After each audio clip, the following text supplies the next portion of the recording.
This is the BBC. This podcast is supported by advertising outside the UK. BBC Sounds. Music, radio, podcasts. It's a haddock, a bit of salt, a bit of smoke, cooked over a hardwood log fire in front of you in a barrel. What could be more simple than that? Smoking and cooking over fire is a way for us to connect with our ancestors. It would be a tragedy for that to stop, because it's very special. It just tastes so good. Oh my gosh. Wow. You know, we have like bitter foods and umami foods and salty and sweet and everything, but I think smoke is something that you only get when you cook outside. It's a really nice thing, really, when you think about it. Yeah, there's few culinary practices that are universal and also speak to a sense of place at the same time. Exactly. Yes, I agree. It's one of our earliest cooking and food preservation methods. So how has smoking become such a hot and current trend? Welcome to the Food Programme with me, Leyla Kazim, where today I'll be looking at our growing obsession with this process and how it heralds a move away from direct grilling and towards indirect heat and smoking as a way of flavouring, browning, cooking and preserving food. Live fire cooking has ignited a flame in chefs across the world. Restaurants from Portugal to London, from Sweden to Spain, they've received Michelin stars for their use of fire, smoke and indirect heat, inspired by the cooking of the Basque Country and restaurants like Asador Echebari, as well as chefs such as Niklas Ekstedt. But if you've tasted the flavours of a Turkish ocakbaşı or mangal, Jamaican jerk, Jewish deli meats, Argentine asado, Indian tandoori, Japanese yakitori, the list goes on, well then you will know that cultures all across the world have been using smoke and fire to add an extra dimension to their dishes for centuries, if not millennia. Smoke knows no borders or boundaries. We're starting this smoky culinary journey at Q Point, a British Afghan Fusion BBQ company co-founded by Mursal, Saiq and Joshua Moroney in 2017. I went to meet them both at one of their bases, Orbit Brewery and Tap Room, situated under a railway arch in Walworth, South London. The concept of taking something like barbecue, something like smoked barbecue that, if you think about it, with the way that it's come into the UK for the last 10, 15 years, 20 years, it's been quite a niche trend food that only a select people have been able to have because of the fact that it meets one giant dietary requirement. It's got pork, it's got beef, it's got this, it's got all these amazing things. It's been commonly known as American barbecue. So I think with Josh and I, it was so important to be like, well, no, that's one kind of barbecue. There's actually global barbecue. And when you have such a historic cooking method over fire or with fire, of course it's going to be global. We have been cooking lamb ribs, we've got some briskets and some beef ribs, and we're also cooking our vegan item, bologna. Look at this beast! Yeah. It's a reverse flow smoker. Generally they come forward flow, but we've went for the reverse flow. It's a little bit softer on the meat, I find. So, can you lift the lid? Yeah. Let's have a look. Oh my gosh. Wow! Up top we've got lamb ribs, and they get brined for 2 days and then smoked for about 6 hours. We use herb, salt, garlic, puree, and that's pretty much it for them. And then it's all sauce-based when they get served. And the heat is coming from the firebox down the end. Okay. And then it's travelling all the way down the bottom of the smoker and then coming in and then out. And then down there we've got the beef ribs. Oh my lord. Look at these. When I went back home to Kabul when I was younger, people would just make their own smokers with the barrels lying around. The rich people would sacrifice animals to have the best parts, but then it's a tradition that if you sacrifice an animal, you have to give out to the poor, especially during Eid. And so it became that the poor would have these barrel smokers where they put all of the tough meat that they'd brined and marinated, and something really that you wouldn't really typically want or think this is delicious, no, this is a tough cut, you don't really want it, in a lovely salt yogurt brine after 10 hours of smoking has now become like dopioza, like this amazing, tender, butter-like meat, and to realize that I think in Afghanistan largely, smoked barbecue is not something like where in the West it's like, wow, what a luxury product. It's not. It's a method to use for non-luxury products. It's so interesting how so many people today in the Western world love to cook and eat this kind of food, but they don't know the origin. Fire cooking's like the first thing you did as a human. So isn't it quite crucial that it's something that's to be shared by everyone? Why have we, in the Western world, trended it, made it very luxurious, very expensive, and almost inaccessible, when it should be the most accessible thing? Joshua Moroney and Mursal Saiq. More from Q Point later on. Also joining us at Q Point was Melissa Thompson, food writer, cook and author of Motherland, a Jamaican cookbook. Smoking food is really exciting because it's like the alchemy or something, right? You can take a piece of, say, tough old brisket and apply smoke to it and wrap it at some point, and then all of a sudden you've got the most tender, moist, beautifully flavoured piece of meat. Elevate isn't a word I use often with food, but I mean you are, because you're taking something that's inedible and making it edible. Smoking is quite an integral part to a lot of Caribbean food, Jamaica especially. Can you explain a little bit about what it looks like over there and how food is smoked? With like jerk, it's not smoked in the kind of same sense that you have like American barbecue. Traditionally it would have been smoked in pits kind of underground, and it was kind of a resistance food because it was smoked underground, so it wouldn't produce lots of smoke, and so therefore the Maroons who were escaped enslaved African people and the remaining Taino, the indigenous population of Jamaica, they collaborated to create this jerk, the origins of jerk, and they were trying to cook it in a way that wouldn't give their position away to the British who were trying to recapture them. And so you have this element of smokiness to it, and just like succulence. You've got the spice, you've got the pimento, kind of like the allspice, all those different layers of flavour, and it's just like done well. It's beautiful. Do you think we should take some responsibility for knowing a bit more about the origins of a lot of foods, especially when they become trendy? The indigenous Taino were kind of descended from Arawak people, and we get the word barbecue from their word for barbacoa. And so everything, the language, the methods, the ingredients, they all tell a story.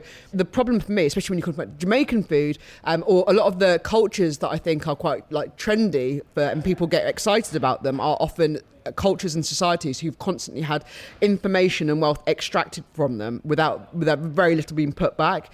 And I mean, it's like the story of America, or barbecue in America, right? Because who gets the credit for that? A lot of white chefs. Actually, that's really rooted in kind of like black America, in soul food. And so I think it's important when you're telling that story to credit everyone and not just take all the glory for yourself. Melissa Thompson. To trace the history of fire cooking and smoke, I enlisted the help of Stephen Raichlen, author of Project Smoke. I'm the author of 32 books. Stephen's culinary magnum opus, The Barbecue Bible, published 25 years ago, helped to popularise the global interest in grilling, barbecue and outdoor cooking. Circumstantial evidence suggests that about 1.8 million years ago, we started cooking food with fire. How do we know that? Evolutionary changes. Our brain quadrupled in size, our jaw shrunk down, the massive musculature and tooth dental architecture that you find in gorillas for chewing all day disappears. Barbecue, of course, led to many of the behaviors that characterize modern man: communal eating, division of labor, language, formidable intelligence, the gift of speech.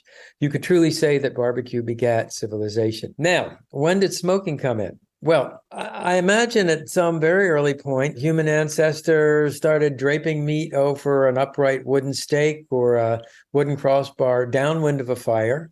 And it was found that the smoke both flavored the meat, kept the pests off, and then certain chemicals in smoke, and smoke is a very complex compound, actually had antibacterial properties and insecticidal properties. The two basic types of smoking are hot smoking and cold smoking. So when you think about Scottish or Norwegian style salmon, those are cold smoked items, meaning they are smoked without cooking. And the way that is done is the fire or the heat source is well away from the smoke chamber. That gives you that sort of soft, velvety texture that we associate with the finest smoked salmon. Then there is hot smoking, and hot smoking both cooks as well as smokes the food. And if you think like of a kippered salmon or fin and hattie, okay, those are foods that are both flavored with the smoke and cooked by the heat of the smoke. I feel like I eat a lot of smoked foods, but I probably haven't given them enough thought as to the process of them becoming smoked. And so this is quite fascinating. All barbecue is smoked, but not all smoked foods are barbecue. And I suspect one of the reasons we're so passionate about smoked foods, we love smoked foods so much, is that there's a primal ancestral memory of sitting around a campfire. You know, prehistoric man, prehistoric life, very scary place. Predators around that want to kill you, cold that wants you to freeze you to death, all sorts of insects and bacterial outbreaks that want to poison you. And once you have a campfire, all of a sudden you have light, you have protection, you have heat. So I think that's a very deep ancestral memory. And every time we bite into a smoked food, we feel that. We feel a little shiver of familiarity and safety. Deep within our ancestral bones, we're remembering something from a time gone past. I like that. Stephen Raichlen. Someone tracking the modern evolution of smoke and flames is Helen Graves, author of Live Fire and editor of Pit, an independent magazine with roots in food and outdoor cooking. To lots of people in lots of different countries, cooking over fire is simply cooking. You know, it's not a barbecue like it is here. It's not so much of an event. It's just something that's done every day in order to get the food ready. It has become a trend. I'm not really interested in that sort of bro culture surrounding barbecue. You know, everybody in the barbecue community is absolutely lovely. I just want to caveat that. But I just find some of the narratives around barbecue a little bit sort of tired. First of all, it was all about meat, it's all about burgers, it's pulled pork, the kind of things that were coming in from the US where they have a clear distinction between grilling and smoking. But we've moved on a little bit from that now, and I think we're moving more into different techniques that we're using from different cultures. People say we don't have a strong barbecue tradition here in the UK, and there's this sort of image of like burnt bangers and like someone's dad in a boob apron, you know, and it's kind of like, you know, that was actually the reality for me when I was growing up. But we have so many different cultures in the UK and they've all brought these fantastic cooking traditions with them. That's what we were trying to do with Pit Magazine, is just trying to create a new narrative around barbecue that said, look, there's all these different cultures around the world. Everybody's cooking over fire and they're all using smoke in different ways. That's what's so interesting to me, is the variation in techniques. Helen Graves. Many of our islands' hot and cold fish smokers are dwindling in numbers, swimming upstream, and in some cases struggling to keep traditional practices alive. To hear about pre-industrial smoking methods, producer Robbie Armstrong caught a ferry to Isla for the annual Feish Eel, a festival of whiskey and music, to speak to an Arbroath smoky producer who sets up camp at Ardbeg Distillery once a year. Just tell me how many smokies you made today, approximately? I made over 700. It's a haddock, a bit of salt, a bit of smoke, cooked over a hardwood log fire in front of you in a barrel. What could be more simple than that? My name is Ian R. Spink and I am an Arbroath smoky producer. How long has your family been making Arbroath smokies then? Well, I'm a fifth generation, so our family roots have been traced back to 1715 in the fish industry, and slowly evolving over the years. It actually evolved away from what I'm doing, because the smoky barrel that I'm doing now had died out in about maybe the 1960s. So people still make Arbroath smokies in Arbroath, but it's done in a big square brick-built kiln. The process that I'm doing, I've taken it back again to its ancient roots, and I'm making smokies in the original way, in a barrel, small quantities, in a hole in the ground. They'll cook for about 40 minutes in there. So once the fish go on the special sticks, they hang over the fire, the water and the juice drips from the fish. It lands on the hot embers, on the hot logs, creates lots of steam and smoke. So they're virtually cooked in their own juice, if you like. The last time I ate fish was a year ago, and it was one of your smokies exactly a year ago today. Wow. And apart from that, I do not eat anything else. But I'm going to, again, sort of keep up this tradition of trying a little bit of the smoky. Perfectly cooked, it's got a lovely chew, and the smoke is subtle but lingers. It's really complex and just a beautiful piece of fish. Most of the smoke is in the skin, and only a little bit dissipates through it in the flesh, so it's very, very delicately smoked. The flesh is pure white inside, as you can see, so it's a really subtle smoky flavour. I'm just proud of the fact that I've kept this ancient tradition alive. I mean, I feel very proud of what I've achieved with the smoky and the amount of people that I've introduced to it via my sort of travelling Arbor Smoky Roadshow, if you like. Yes, it's very sad to have nobody else falling on to take it over. It's not quite finished yet. It's actually really hard to stop when you have so many people come up to you and saying how much they enjoyed their smoky today. And what's not to love about coming to a place like Isla on a day like this? It's absolutely incredible. I wouldn't want to be anywhere else. It's my family history. It's a great product, and I feel very privileged to be able to introduce it to everybody, you know. Ian Arspink. So I'm going to load up some charcoal. My name is Christian Stevenson, aka DJ Barbecue. I cook meats and beats. I call it catertainment. When you see like a really well-cooked brisket, you've got that pink ring on the outside, or a pork shoulder, that outside brown with a bit of pink.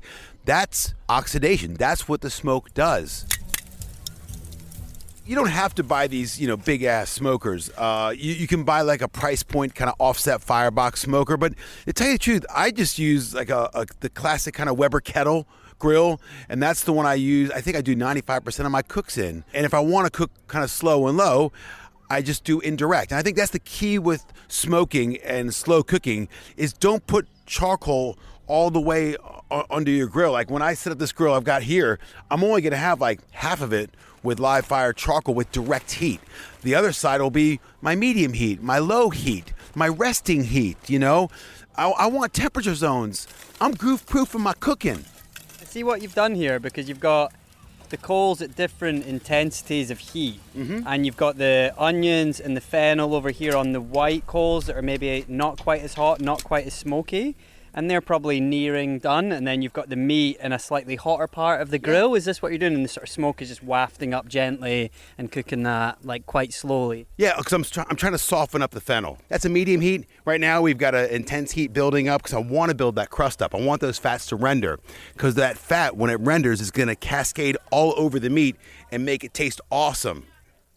We built a charcoal bed, and we're kind of just cooking dirty. We're going straight on the coals, but we're using the scallop shell as a frying pan. We made a whiskey butter, and we got a caperberry, and this gives us direct heat to the scallops, and they're just listen to them. Can you hear the goodness? Can you hear the dance of the whiskey butter fat? Look at them go. Yes, DJ Barbecue. Yeah. Very, very, very good. Yeah. Are you happy? Yeah, I see what you mean with the deep fried capers as well. The scallops cooked to perfection. And they don't have much of they've just got a little soupçon of smoke. They're not heavily barbecued because they've been cooking in their shells. That's it. But you've got the waft. A little hint of it, yeah. Well, I put the fresh charcoal on, so there is the release of the lignin and the lovely bits of the charcoal, like, when it's wood, between wood and carbon, that's going in there, so you're getting those wafts. Don't melt your microphone, dude. I've done that before. I stuck it in a tandoor oven. Oh my God. Christian Stevenson, also known as DJ Barbecue, with our lapsed vegetarian producer Robbie at Isla's Whiskey Festival, an island famous for the unmistakable aroma of its signature drink. Peated whiskies have experienced a resurgence in the past few decades. Here's Ardberg's Visitor Centre manager, Jackie Thompson. If you've got peat, you've got everything in a dram. Smoke is very nuanced. We talk about peat and the relationship of peat and smoke and whiskey, but I think people are just on a huge, massive voyage of discovery, and you can see that distilled into Isla this week. So the peat comes from, it's a beautiful time capsule that we dig out the ground. Thousands of years of history. It's plants and heather and seaweed and bones and feathers and water minus oxygen multiplied by pressure and time. It was utilised at every distillery all over Scotland. So it's not something new. It's something very, very traditional. And we use it when we are drying our barley after the germination process. So the very, very start of the sum of all the parts of whiskey making, the starting point and the foundation is your barley. and the specification you have on your malt, i.e. how much peat we use to dry that barley. Jackie Thompson. Peat has been used to dry barley for as long as we've been making whiskey, but today we are far more aware of the environmental role that peatlands play. They store twice as much carbon as all of the world's forests combined, yet peat forms at a glacial rate. It grows at just 1 millimetre per year. That is 1 metre per millennium. So what does this mean for the smoky scent of Scotland's coastal malts? Let's make the assumption that you always travel with a bag of miniatures, because that is Robbie. Yeah, I mean, you'll never find me without at least. Robbie and I sat down to discuss this and sample a selection of smoky drinks. We have got here, if you want to have a sniff of this is a single cask Islay whiskey. It's quite heavily peated. Oh yeah.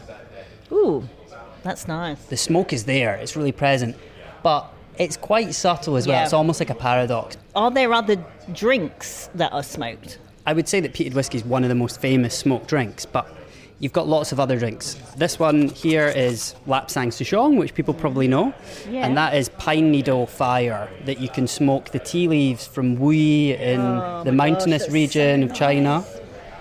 Oh, it's immediately taken me somewhere else, kind of, into some sort of forest or... Exactly, it's campfire, it's the outdoors. You've also got mezcal, where the agave is basically put into a big pit. It's buried and then it's cooked in the fire, and that's what gives mezcal its distinctive smoky flavour. Oh wow, that is, again, sweet, but smoky, but not overpoweringly smoky. I'm going to try some. Oh yeah, oh wow, oh, more smoke on this. Why did people start smoking drinks? Was it purely for a flavour thing? They needed to dry the tea leaves. You know, they needed to cook down the agave in order to release the sugars so it could be fermentable. With whiskey, you had the barley that it germinated, and then you needed to dry it. So it was a process that resulted in a flavour, but what was most important was drying the product to make the drink. The thing about peat, though, as a gardener, I'm kind of so conscious of that word, and it's almost like a dirty word. So I will buy peat-free compost, and anything that contains peat is a bit like, Urgh. What's the stance for producers of peat-smoked whiskey, and, you know, what is it something they have to consider, and what are they doing about it? Yes, so you're absolutely right. Peat is getting phased out for horticultural purposes at the end of next year. This raises the question of, you know, what we do with this drink that's so distinctive. But it's, you know, it's a small portion of whiskey production that is peated. I think that the hope is that we can preserve peatlands at the same time as we use a small amount of peat to flavour whiskey. It's difficult. There's certainly a balance that needs to be struck there. Earlier this year, the Scottish Government published its consultation on ending the sale of peat. A Scottish Government spokesperson told us, "We recognise the key role that peat plays in whisky production. It has been used by whisky makers for centuries, providing the signature taste of many of Scotland's most iconic whisky brands. The Scottish Government's National Planning Framework recognises this and is explicit that development proposals for new commercial peat extraction can be supported if the extracted peat is supporting the Scottish whisky industry." So you can continue to savour the flavour of that peated whisky so long as we protect our peatlands too. Back at Q Point, we are sitting down to eat with Mursal, Saiq, Joshua Moroney and Melissa Thompson. We are gathered around this table, which is absolutely laden with all different foods from Q Point, which have been smoked, and it smells amazing, and gosh. Let's go. Beef ribs just get salt, peppered and straight in the oven, so they're nice and easy one. Wow. Salt, pepper and smoke, baby, isn't it? Wow. Our lamb ribs, lamb ribs, we serve our chutney and our yoghurt again. And so they just get brined for 2 days and then smoked for about 5-6 hours. And generally we like to grill them off just to get a little Maillard reaction. It's like really lammy, but in the best possible way. Quite a light smoke on them, actually, because the smoke isn't that intense. and just so tender. It's great. It's delicious. so good. When you're bringing food from one region to another, you don't have to completely replicate it, but you can use the methods and that knowledge, but translate it using local ingredients. And it's just, I mean, how good this food is, like how good these lamb ribs are. That's it. That's what it's all about. A truly ancient tradition born out of necessity. What started as the most primitive of preservation methods remains such a key part of so many diverse cultures and cuisines across the world, appearing everywhere from street-side food trucks and takeaways to high-end restaurants. We've heard from people who use smoke and fire to create truly delicious dishes and very distinctive drinks, and from those who celebrate the producers and places that make them. Maybe it's inevitable that some processes will dissipate while others catch fire, but there is still time to protect ancient practices and keep these flames of tradition alight. We're nearing the end of the day at Q Point, and Robbie and I are reflecting on the world of smoke and fire and flame. It has been such a joy to go on this sort of journey of discovery and speak to all of these different people. And so now I have a better appreciation of the meaning behind smoked foods and their importance in today's world and the importance of keeping them around. It is a process that is so much more than that. It brings together different people, different cultures, different ingredients, drinks. It takes us back to something that is elemental to who we are as humans. And it is a uniting thread because we all started from the same place, which was sitting around a fire, discovering fire in the first place, and then starting to cook meats with that fire. And it's kind of nice to see how that singular starting point has over millennia branched out into all of these different interpretations of that thing, how it's progressed and become these things of certain places. Yeah, there's few culinary practices that are universal and also speak to a sense of place at the same time. Exactly. Yes, I agree.